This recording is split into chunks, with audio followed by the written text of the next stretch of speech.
আসসালামু আলাইকুম। আজকের ভিডিওতে আমরা দেখব যে আমরা কিভাবে একটি অবজেক্টকে মুভ করতে পারি এবং মুভ করার সময় আমাদের যে ধরনের প্রবলেম হয় সেগুলো আমরা কিভাবে খুব সহজে সলভ করতে পারি। আমরা মুভ করার জন্য আমাদের এই যে স্কেচআপের যে লার্জ টুলবার আছে এখান থেকে আমরা টুল এভাবে ক্লিক করে পিক করতে পারি। এই যে মুভ টুল, এটা আমাদের মুভ টুল। অথবা আমরা যদি আমাদের কিবোর্ডের এম প্রেস করি, শর্টকাট কি এম প্রেস করি, তাহলে আমাদের মুভ টুলটা অ্যাক্টিভ হবে। মুভ টুল অ্যাক্টিভ হওয়ার পর আমরা যে কোনো একটা অবজেক্টের যে কোনো একটা কর্নার ধরে আমরা এটাকে যে ডিরেকশনে নিয়ে যেতে চাইবো সেখানে আমরা নিয়ে যেতে পারবো। এভাবে আমরা মুভ করতে পারবো।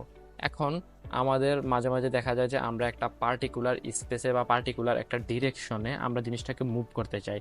যেমন আমরা এখানে আমাদের এই যে রেড অ্যাক্সিসটা আছে, এই অ্যাক্সিসটা বরাবরে আমরা মুভ করতে চাই। আমাদের মাউজের অথবা মানে বিভিন্ন দিকে নড়াচড়ার কারণে হয়তোবা আমাদের অবজেক্টটা ঠিকভাবে মুভ হয় না। সেক্ষেত্রে আমরা যেটা করতে পারি, আমাদের কিবোর্ডের যেই আমাদের কিবোর্ডের যে অ্যারো কিটা আছে, আপনাদের সবার কিবোর্ডের একদম ডান দিকে 4টা অ্যারো কি আছে দেখবেন। অ্যারো কিগুলা আমরা লক ক্লিক করে আমরা আমাদের অ্যাক্সিসগুলোকে লক করে দিতে পারি। কিভাবে? আমরা যদি আমাদের এখানে অ্যারো কি এর রাইট অ্যারো কিটা ক্লিক করি তাহলে আমাদের এখানে যে রেড অ্যাক্সিসটা আছে সেটা লক হয়ে যাবে। এবার আমরা মাউস যেদিকেই ঘুরাই না কেন আমাদের রেড অ্যাক্সিসের বাইরে আমাদের অবজেক্টটা কখনোই যাবে না।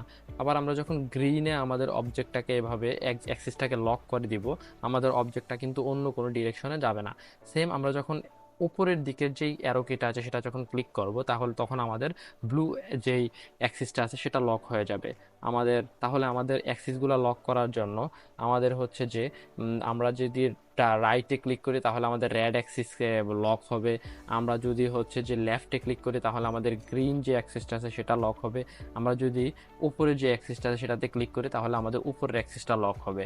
আমরা উপরের যে অ্যারো কিটা আছে সেটাতে ক্লিক করি তাহলে আমাদের উপরের অ্যাক্সিসটা লক হবে। এভাবে আমরা অ্যাক্সিস লক করে আমাদের অবজেক্টগুলোকে খুব সহজে আমরা হচ্ছে যে এক জায়গা থেকে আরেক জায়গায় বিনা সমস্যায় মুভ করতে পারি। ধন্যবাদ সবাইকে।